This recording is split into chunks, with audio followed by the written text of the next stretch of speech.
In this hand, you're playing low stakes tournaments on a large American facing anonymous site.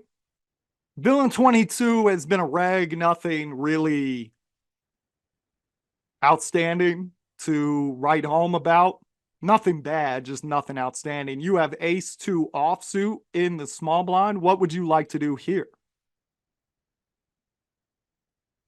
Well, I hope you're raising. Don't limp in because you have options if you raise. So you raise and you get called. The flop comes queen a7. It is on you. Check or bet?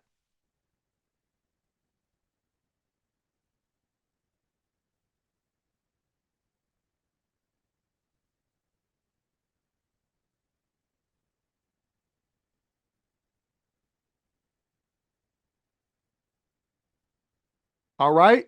Give you a few more seconds than you needed on that one, but that's okay because you should fire. And I bet a lot of you weren't firing. And I hope you realize that about yourself. Why should you fire? I'm glad you asked. We will discuss that in just a second. The turn is the 10 of diamonds. It is on you. Check or bet?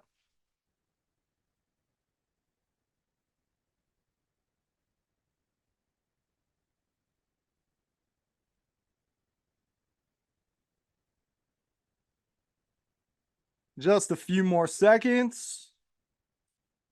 Pause if you need more time. Do you fire this turn? We do fire this turn. We bet about half pot, and villain 22 calls. The river is the king of diamonds. It is on you. Would you like to check or bet?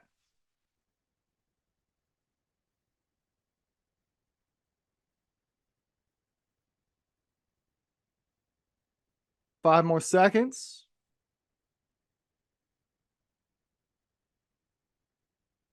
Okay, that is time. Put them all in. And he took a lot of time off of his time bank and he folded. So why do we play this way? So first of all, I am done not triple barreling people. Because let me tell you what everybody does. Nobody wants to fold anything pre-flop because they're afraid of being exploited. They don't want to fold anything on the flop. So if they have backdoor anything, high card anything, pair anything, they're going to call. They don't want to fold the turn because I bet you're just pressuring me. I don't want to be exploited. So any draw, any pair goes ahead and calls you. And on the river, they have zero plan. Every single time they have zero plan. You have to be calling with so many queens here to not be exploited. And there's so many people that fold every single queen. They call with damn near anything on the turn, and then they're not calling with their best hands on the river. That is massively exploitable. I'm not going to give people passes anymore. I don't care if this flop was bad for me. If people can't handle a triple barrel, I don't care. I'm going after them. The best analogy I can come up with this is there's pitchers that have nuance in Major League Baseball. They have like 5 different pitches and they balance their ranges and they're real calibrated. And then there's pitchers who go out there and just go, it's going to be 101 miles an hour and it's going to be in the middle of the strike zone and you still can't hit it. These low stakes players cannot hit it. They have to make a big call down. They will not do it. So you fire on this flop. It's not the greatest card to fire on. It's not the greatest flop to fire on because we don't like. So as the raising party, we have more of the big cards. When they call out of the big blind, that could be more of the cards 4 through 8. Not good. There's 2 cards 4 through 8. But generally, people give away when they don't have a big hand on this board. Why? Because they can't float with 7s. They can't float with 8s. They can't slow play with a set. They can't slow play with 2 pair. What do? They see flush draws and straight draws out there. And this is very true of North American competition. So I'm speaking a lot about North American competition. They see flush draws and straight draws out there. And if they have a set and if they have a 2 pair, they fast play. Why? Because the biggest pots most people have ever lost in their life was a set versus a straight or a 2 pair versus a flush. They worry about that. If they raise, there's no way for them to be stupid. They either get value from their hand or you just fold and they can always say like, oh, I bluffed you on that board. And It's a way to feel good about yourself when you're playing poker on your day off. So if he just calls you on this board with flush draws and straight draws, he likely would have raised the sets. He likely would have raised the two pairs. He might have even raised some of the best queens. He would have three bet you pre-flop with aces or kings. So what is this? It's a draw or it's one pair. All right. Assuming that.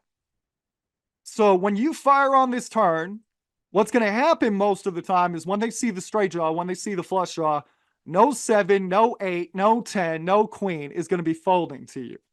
But on that river, even if this river were a total brick, let's say the river's a 3 of hearts. Now, I don't prefer jamming on that river because people love to justify bad calls with, I thought he had a draw that he missed with. But still, when people are calling you on that turn with any pair because they assume, to be fair to them, most people don't fire the triple barrel. So it's actually a pretty safe call for them to make on the turn.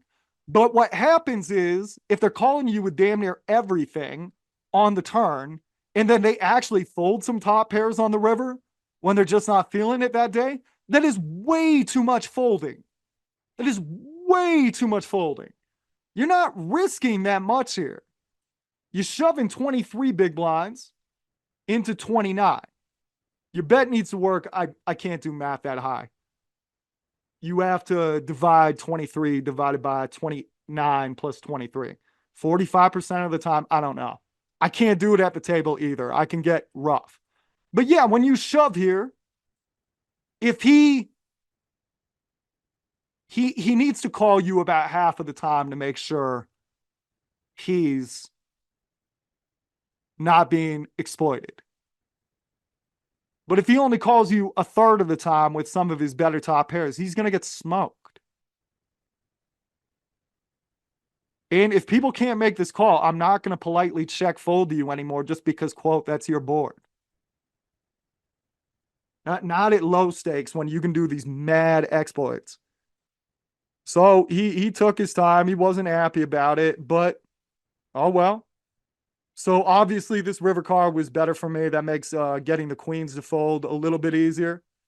So, but honestly, I was just triple barreling pretty much every river because a lot of times the queen folds. A lot of times the queen folds. And this is another reason why I play so many tournaments. What happens is, you know, when first place is so much money, you can take more risks. It's not like a satellite where everything's about cashing.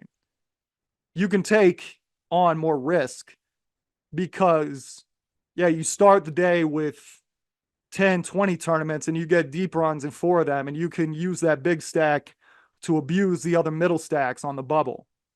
So you have 70 big blinds while everybody else has 30 or 40 big blinds. So all your check raises, all your 3-bets, all your double barrels threaten all their chips. But if you go from 71 big blinds to 62, your chances of winning the tournament are more or less the same. So it's very difficult for them to deal with that in that situation. Now, if you want to learn how to do more of these triple barrel bluffs, go into the information section of this video. I have a full-length training course on triple barrel bluffing available for free right there. Just click on the link. Check it out. You'll love it. And if you want more training just like this, go to pokerheadrush.com. That website one more time, pokerheadrush.com.